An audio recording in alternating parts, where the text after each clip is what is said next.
आदाब, नमस्कार, सत श्री अकाल, गुड इवनिंग। मेरा नाम नूर आलम। आज हम आपके लिए एक बहुत ही महत्वपूर्ण टॉपिक लेके आए हैं जिसका नाम है भारत में मंदिर निर्माण की शैलियां।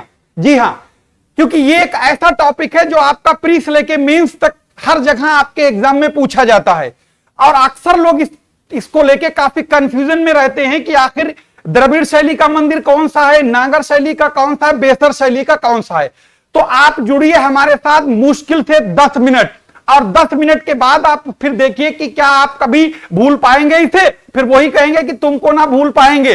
तो चलिए शुरू कर लेते हैं हम लोग आज का टॉपिक जिसका नाम है भारत में मंदिर निर्माण की शैलियां। तो देखो, सबसे पहले तो आपको एक चीज बता दें कि अगर हम लोग देखें कि भारत में मंदिर निर्माण के जो साक्ष्य मिलते हैं वो सबसे यानी गुप्त काल से मिलना शुरू होते हैं। यानी कि अगर हम गुप्त काल से पहले की बात करें तो वहां पर मंदिर निर्माण के साक्ष्य नहीं मिलते हैं। जैसे कि आप हड़प्पा सभ्यता को पढ़ते होंगे तो उसमें आप बहुत बार पढ़ते होंगे कि यहां पर एक कांसे की मूर्ति मिली, यहां पर यह मिला, यहां पर वो मिला, बहुत सारी चीजें आपको मिली। लेकिन कभी आपने किसी भी किताब में यह नहीं देखा होगा कि वहां पर किसी भी हड़प्पा कालीन साइट से कि आपको कोई मंदिर के प्रमाण कहीं पर मिले हों। तो यह बात क्लियर हो गई कि भारत में मंदिर निर्माण की जो सबसे पहले साक्ष्य मिलते हैं वो गुप्त काल से इसकी परंपरा शुरू होती है। तो अब यहां पर देखते हैं कि भारत में जो मंदिर निर्माण की शैलियां हैं, तो अगर हम उनको ही बात करते हैं, वो मंदिर निर्माण की 3 शैलियां पाई जाती हैं। जैसा कि आप अपनी स्क्रीन पर देख रहे होंगे, एक कहलाती है नांगर शैली, तो एक को कहते हैं हम लोग नांगर शैली, दूसरी होती है आपकी द्रविड़ शैली और तीसरी है बेसर शैली। ये 3 शैलियां हैं और इन 3 शैलियों को ऐसे भूगोल के माध्यम यानी मैप के माध्यम से समझेंगे ताकि आप इनको चाह के भी नहीं भूल पाओगे। तो चलिए देखते हैं, सबसे पहले हम लोग नांगर शैली की बात कर लेते हैं। तो सबसे पहले बात कर लेते हैं नांगर शैली की। जैसा कि देख रहे होंगे, जैसा कि नाम वैसा ही काम। नांगर को अगर हम लोग देखें तो ये देखो, ये शब्द बना है नगर जैसे, यानी नगर से ये हो गया नांगर। यानी कि आप ये समझ लीजिए कि जो नांगर शैली है इसका सबसे पहले इसका जो विकास हुआ वो नगरों में हुआ, इसलिए इसे नांगर शैली का नाम दिया गया। यानी कि अगर आपसे कोई कह दे इसका नाम नांगर क्यों पड़ा, तो ये बताइएगा कि सबसे पहले इन नगरों में इस शैली का विकास हुआ था, इसलिए इसे हम लोग नांगर शैली कहते हैं।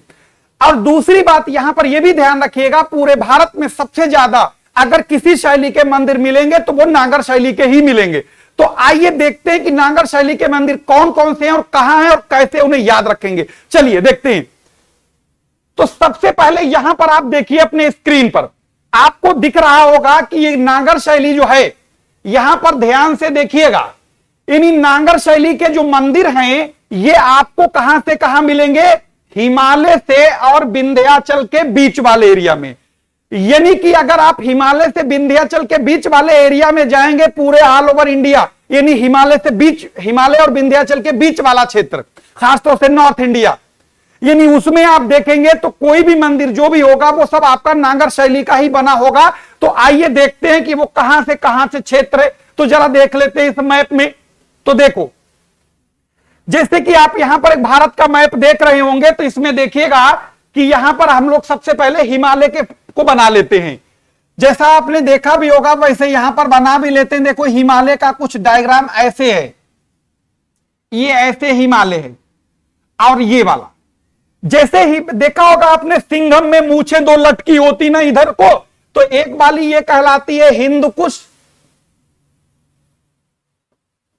और ये वाली कहलाती अराकान योमा। लेकिन ये दोनों हिमालय का ही पार्ट है। हम लोग ज्योग्राफी नहीं पढ़ रहे हैं जिसके बारे में बात करें, सिर्फ इतना जानिए ये काली वाली लाइन जो है ये हिमालय है। अब उसके बाद यहां पर देख लेते हैं, काली वाली लाइन के अलावा में आप यहां पर देखिएगा गौर से, ये वाली लाइन को अगर ऐसे देखेंगे तो ये लाइन दिखाई देगी। क्या इसको कहेंगे बच्चा, बताएंगे? इसको कहेंगे हम लोग क्या, विंध्याचल। क्या कहेंगे? विंध्याचल कहेंगे। यानी ये हो गया विंध्याचल पर्वत और ये हो गया हिमालय। अब हिमालय और विंध्याचल पर्वत के बीच में पूरे नॉर्थ इंडिया में, यानी इस वाले एरिया में ध्यान रखिएगा, जहां कोई भी मंदिर मिलेगा तो बस एक ही शैली का होगा और वो होगी आपकी नांगर शैली। एग्जाम्पल गिनो बच्चा, यहां पर गिनो राजस्थान में दिलवाड़ा मंदिर, कहो हाँ एक नांगर शैली। यहां पर राजस्थान में पुष्कर मंदिर, ब्रह्मा जी का अजमेर में नांगर शैली, गुजरात में आपका सोमनाथ मंदिर बहुत पॉपुलर है शैली नांगर। यहां आ जाओ खुजराहों का मंदिर मध्य प्रदेश शैली नांगर। यहां आ जाओ आपका सिलचर मंदिर, कामाख्या देवी मंदिर जो असम में है शैली आपकी नांगर। यहां चले जाए जम्मू कश्मीर, वैष्णो देवी मंदिर कौन से किस शैली का? नांगर शैली का। तो एक बार फिर से बता दें, जैसे यहां जम्मू कश्मीर में आप देखेंगे तो आपको यहां पर वैष्णो देवी नांगर शैली, यहां पुष्कर मंदिर नांगर शैली, दिलवाड़ा मंदिर राजस्थान में जो जैन धर्म का है नांगर शैली, गुजरात में आ गए सोमनाथ मंदिर नांगर शैली, खुजराहो मंदिर नांगर शैली, यहां पर आ गए सिलचर में कामाख्या देवी नांगर शैली, और यहां पर आ गए आप अगर यहां पर कहां उड़ीसा में आपके कौन कौन से मंदिर? सूर्य मंदिर, कोणार्क मंदिर, ये सब नांगर शैली के होंगे। तो चलिए अब एग्जाम्पल भी देख लें। तो एक मंदिर को अगर देखना हो नांगर शैली का तो आपको इस तरीके से दिखाई देगा। हाँ, और एक बात और बता दें आपको, याद रखिए अयोध्या में जो मंदिर बनेगा वो भी नांगर शैली का ही होगा। बात समझ में आई? आगे चलते ही यहां पर देखेंगे, अगर हम लोग नांगर शैली के एग्जाम्पल्स की बात करें, जैसा कि अभी हमने आपको बताया, तो एग्जाम्पल देख डालो बच्चा जल्दी से। खुजराहो का मंदिर मध्य प्रदेश नांगर शैली, दिलवाड़ा मंदिर राजस्थान नांगर शैली, ठीक है, सोमनाथ मंदिर ये गुजरात नांगर शैली, जगन्नाथ मंदिर नांगर शैली, अक्षरधाम मंदिर ये उड़ीसा में नहीं है, गलत टाइपिंग हो गई, ये दिल्ली में है, ठीक है, इसके लिए क्षमा चाहेंगे। यहां पर ये दिल्ली में है। ये भी पुष्कर मंदिर राजस्थान, ये भी सूर्य मंदिर, ये सारे मंदिर जितने भी आपके एग्जाम्पल में दिए गए हैं ये सारे मंदिर आपके नांगर शैली के हैं। उम्मीद करते हैं नांगर शैली को आप समझ गए होंगे। दूसरी शैली पर आते हैं जिसे हम लोग बोलते हैं, अगली शैली है, हाँ, अगर आप इन तीनों शैलियों के मंदिर को एक साथ देखना चाहें तो आप एक साथ देख सकते हैं। हम साइड में हट जाते हैं ताकि आप देख लीजिए। जैसे आप नांगर शैली को ये देख लीजिए, बेसर शैली को ये, और द्रविड़ शैली को ये। आगे चलते, अगली शैली है जिसे हम लोग बेसर शैली कहेंगे। असल में बेसर शैली का मतलब होता है ये मिक्सचर है। मिक्सचर किस बात का है? ये मान लो ये आपका ये बेसर शैली है, इसी को देख लेते हैं। तो यहां पर इसमें बच्चा देखिएगा, आधे लक्षण कैसे मिलेंगे? नांगर के। बाकी लक्षण किसके मिलेंगे? द्रविड़ के। तो इसका मतलब ये क्या है? ये मिलावट है, दोनों का मिलावट करके बनाई गई शैली बेसर शैली मिलेगी। कहां मिलेगी ये देखते हैं। तो यहां पर देखो, इसे कैसे याद रखोगे? अगर आप जैसे नांगर शैली को आपने कहा था कि हिमालय और विंध्याचल के बीच में पाई जाती है, तो ठीक उसी तरीके से याद रखिएगा बेसर शैली आपके मध्य भारत में मिलती है और खास तौर से विंध्याचल पर्वत और कृष्णा नदी के बीच का क्षेत्र है। तो आइए देखते हैं कि कृष्णा नदी और विंध्याचल का बीच का क्षेत्र मैप में कहां पर पड़ेगा। तो अगर आप यहां पर देखेंगे, जैसे अगर यहां पर देखेंगे, आपने देखा होगा यहां पर एक पश्चिमी घाट में एक चोटी है, उसका नाम है महाबलेश्वर। महाबलेश्वर से एक नदी निकलती है जिस नदी का नाम है, आपने सुना होगा, और नहीं सुना तो आज सुन लेते हैं, और यही वो है कृष्णा। कहां से निकलती? यहां ऐसे आती, इन दोनों का बॉर्डर बनाती और यहां चली जाती है। और इससे पहले भी हम लोगों ने विंध्याचल कहां बनाई थी? ये विंध्याचल है। तो विंध्याचल और कृष्णा नदी के बीच का जो एरिया है, जैसे कि आप जहां तक हम ये लाइनें खींच रहे हैं इसको ध्यान से देखिएगा, ये पूरा का पूरा क्षेत्र जो है ये आपका क्या कहलाएगा? बेसर शैली का कहलाएगा। इसमें उड़ीसा का उत्तरी भाग शामिल नहीं है, ठीक है, ये वाला एरिया, इतना एरिया। तो इसमें क्या होगा? सभी मंदिर मिलेंगे, वो कैसे होंगे? बेसर शैली के होंगे। एक एग्जाम्पल, बेसर शैली के सबसे कम मंदिर हैं, याद रखिएगा, लेकिन एक धांसू एग्जाम्पल बताते हैं, और वो मंदिर है आपका कैलाश मंदिर। कहां का है? एलोरा का। कहां है? महाराष्ट्र में। कहां पर पड़ेगा? एलोरा, यहीं पर महाराष्ट्र में एक मंदिर। अब अगर हम लोग तीसरी और अंतिम शैली के, हाँ, इनकी अगर आप फोटो देखना चाहें तो बेसर शैली का मंदिर का तो ये देख सकते हैं, ऐसा दिखाई देगा, ये आपको फोटो में भी दिख रहा होगा। अगले स्टेप पर आते हैं। अगला करा अब द्रविड़ शैली। असल में ये द्रविड़ शैली जो है ये साउथ इंडिया में नहीं, बिल्कुल दक्षिण में पाई जाती, खासतौर से ज्यादा दक्षिण में चले जाएं तो। अब आप देखेंगे इसका भौगोलिक स्थिति कहां से कहां तक पाई जाएगी। तो याद रखिएगा द्रविड़ शैली आपको मेनली कृष्णा नदी से लेकर कन्याकुमारी तक पाई जाएगी। कहां पर होगी अभी मैप में भी दिखाएंगे और एग्जाम्पल भी बताएंगे आपको। जैसे यहां पर देख रहे होंगे, ये थोड़ा सा इस वाले को देखिएगा, जैसे कि यहां देखो, इसमें यहां पर ये जो कावेरी गलती से लिख गया था, इसको हम थोड़ा सा सुधार देते हैं। यहां पर याद रखिएगा कि ये जो है आप देख रहे होंगे, ये जो कावेरी लिखा हुआ है ये कावेरी नहीं, यहां से ऐसे याद रखना है, कृष्णा नदी से लेकर और कन्याकुमारी के बीच। किसके बीच? कन्याकुमारी के बीच का जो क्षेत्र है वो आपका द्रविड़ शैली कहलाएगा। जैसे अगर आप एग्जाम्पल में देखना चाहते हैं तो देखो, यहां पर जैसे कि अभी आपने देखा होगा कि एक हम लोग यहां पर बात करे थे, नदी बताए थे आपको, वो कौन सी? कृष्णा नदी, जो कि ऐसे थी ये। और यहां पर आपको एक बताए थे अभी, कृष्णा नदी ये हो गई, उसके बाद कन्याकुमारी कहां आ जाएगा? ये। यानी कि ये जो एरिया आप देख रहे हैं जिस पर हम पेन चला रहे हैं, ये पूरा का पूरा, इस एरिया में जितने भी मंदिर मिलेंगे सब द्रविड़ शैली के मंदिर मिलेंगे।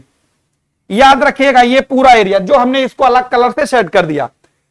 अब इस शैली में मंदिरों की अगर हम लोग बात करें तो यहां पर पहले तो आपको फोटो दिखा दें, तो ये फोटो देख रहे होंगे कितना शानदार दिख रहा है, ये आपका द्रविड़ शैली का है।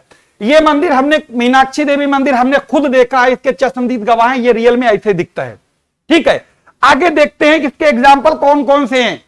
तो अगर आप एग्जाम्पल की बात कर लेते हैं तो देखो, एक बृहदेश्वर मंदिर कहां है? तंजौर में, कावेरी नदी के डेल्टा पर स्थित है, कावेरी मतलब दक्षिण में। महाबलीपुरम, ये तमिलनाडु चेन्नई के पास है, ये भी आपका द्रविड़ शैली का है। सबरीवाला मंदिर, सबरीमाला केरल में है, बहुत चर्चा में रहता है, यहां महिलाओं के प्रवेश को लेकर आपने सुना होगा, ये भी आप। रामेश्वरम मंदिर, ये भी हमने देखा है, ये और मीनाक्षी देवी दोनों मंदिर के हम चश्मदीद गवाह, ये भी हमने देखा रामेश्वरम में, ये भी उसी टाइप का बना हुआ जैसे फोटो दिखाया। ये मीनाक्षी देवी मंदिर मदुरई में है, और तिरुपति बालाजी मंदिर। तो ये जो मंदिर हमने आपको एग्जाम्पल बताए, ये सारे आपके द्रविड़ शैली के ही थे। अब आपको उम्मीद करते हैं याद हो गया होगा कि द्रविड़ शैली और नागर शैली और बेसर शैली में क्या फर्क है। तो चलिए एक बार हम मैप में एक बार फिर से रिवीजन आपका करा दें। यहां पर देखिएगा, देखो इसमें एक बार फिर से तीनों को हम बता देते हैं, आपको याद रखना, द्रविड़ वाली बनी हुई है, दो और बना देते हैं। तो जैसे कि हमने आपको यहां पर शुरू में बताया भी था कि जैसे अगर आप देखेंगे ये ऐसे हिमालय है, ठीक है, और हिमालय और ये वाला जो बीच का एरिया आप देख रहे हैं, ये वाला कहलाएगा विंध्याचल। ठीक, तो हिमालय और विंध्याचल के बीच का जो एरिया कहलाता है, ये पूरा क्या कहलाएगा? ये बच्चा कहलाएगा नागर शैली। ठीक है, भारत में सबसे ज्यादा मंदिर इसी शैली के हैं। और ये वाला कहलाएगा कृष्णा नदी से लेके विंध्याचल के बीच तक, ये कहलाएगा बेसर शैली। और यहां कृष्णा नदी से लेके कन्याकुमारी तक वाला एरिया क्या कहलाएगा?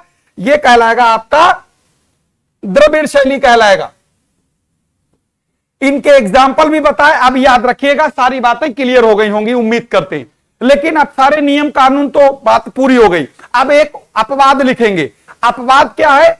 आपने भी देखा होगा हर जगह कोई न कोई एक आध एक्सेप्शन निकल आएगा। एक को नोट कर लीजिए, बिल्कुल एकदम दिमाग में ठूस लीजिए, और ठूस ये लेना है कि ग्वालियर में एक मंदिर है।